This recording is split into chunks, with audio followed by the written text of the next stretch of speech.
Hey everybody, thanks for stopping by. My name's Mike McNamara. This is Screen Magazine. Omari Hardwick. You currently know him as the star of Power, the series on Starz, which is actually currently in production on its second season, which will come out later this year.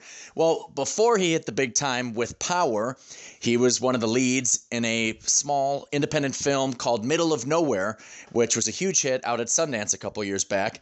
It's finally out on DVD and digital, so I can finally share this interview that I had with Omari back at Sundance a couple years back with you. Please enjoy this interview and be sure to catch Middle of Nowhere. Talented lead actor joining me here. His name is Omari Hardwick. Omari, welcome to Screen. Thank you, brother. I am humbled to be here with you. Oh, the feeling is mutual. Shout out to Screen Magazine. Hey, I appreciate it. Shout out, yeah. You did a hell of a job in this film. Thank you, man. And it's, you know, and our audience will kind of understand this after they see it, but you've got a pretty tough role. So many of your scenes happen sitting at a table, and you're the first to really acknowledge that. That I am paralyzed to the table. You're the first to really acknowledge that. And to let our audience know, Omari plays a husband who's been incarcerated. He's apart from his wife. Well, all of the scenes that we see with Omari, aside from a few flashbacks, are Omari having is Derek, the character, having his visitation time with his wife. Right. And it's so one of the most engaging parts of the entire film, and there's a lot of them, is watching you walk into that room.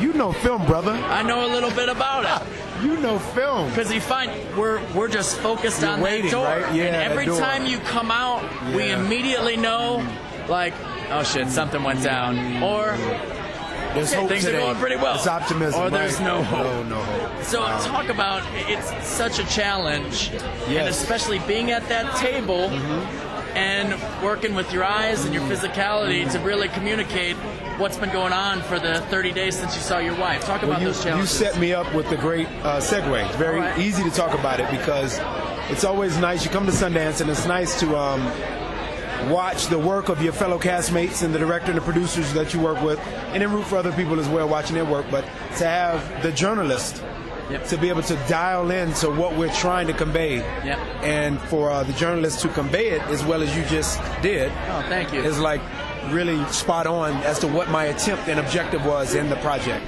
I knew going in that I would be paralyzed to this table, and Ava, the director, Ava DuVernay, and I talked a lot about building the guy, and meaning building him through the building of the scenes, and where the audience would, in a lot of films, they would get everything at one fell swoop.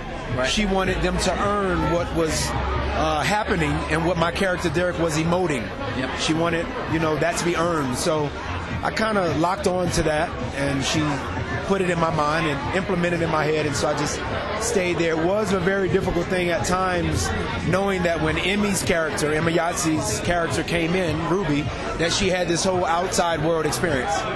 So just for you to know, since you asked such a great question, I felt in part that I was insecure at moments, that I haven't really been able to convey in interviews prior of any job that I've done, because the characters have maybe had insecurities, but we're equal playing field with the other character that I'm playing against in terms of the liberty of living life and being outside of four walls. But this guy is the first guy that I played that is confined to four walls, or three walls and bars.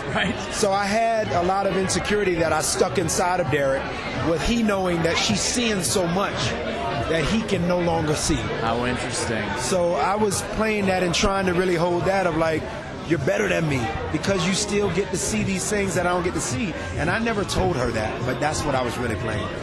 And it really shines through, Omari. I got to tell you guys, we're here with Omari Hardwick, very talented actor, and one of the stars of Middle of Nowhere. Great film, just made its world premiere here at Sundance. Absolutely. I call this journalist Mac. We have become on a second name basis. He is Mike McNamara. Support the magazine. Absolutely. Support independent film and filmmakers.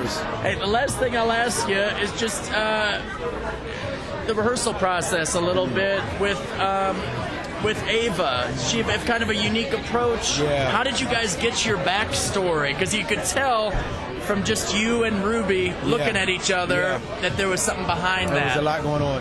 She, first day of rehearsal was a 5-hour day of rehearsal. All right. I am an ex-football player, and it very much felt like 2-a-day practices. Oh, yeah. Very much. Except it encompassed or it entailed a engagement ring, a fake engagement ring. Okay. A box that held the engagement ring, and a whisper in my ear from Ava to me, this is the storyline, you are proposing to her, go. And so I had to create where I proposed, how I proposed, how many years we dated prior to the proposal. Sure. So, you're throwing in made-up names. You're talking about her character's mother, who you don't even know yet. Yeah. Because you don't even know her character, because we haven't started, production. So first day rehearsal. Yeah, so she really kind of went there, and I come from theater, so I come straight from stage, so I really enjoyed the rehearsal process. Last thing, you mentioned football. I'm a big football guy. I'm gonna break out my Chicago Bears earmuffs right here. Man, Walter Payton raised me. Oh yeah. If my dad didn't, Mike Walter did. You feel me? Walter. What? We miss him every day. I'm from Atlanta, Georgia, but I was a massive Walter Payton fan. Unbelievable. I cried when he died. You ran up. Did you run hills? Did you run the hills? Do that. You did that? And I actually did the hills that he tried in L.A. Right. The Santa Monica, whatever. Sure. Oh. If you're a Walter Payton Are you fan, from Chi-Town? I'm a Chicago guy. Look at you, man. Oh yeah. So if you know the hill. I know the hill, and I know Chicago people too. Oh yeah. Shout outs to Southside Chicago. Absolutely. How'd you make the transition from? And I just got one Weird, like a minute right? left with you, but artsy fartsy athlete.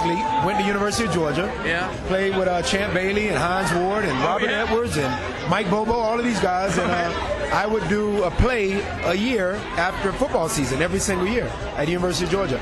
I majored in broadcast journalism to do what you're doing. Yeah. I minored in theater.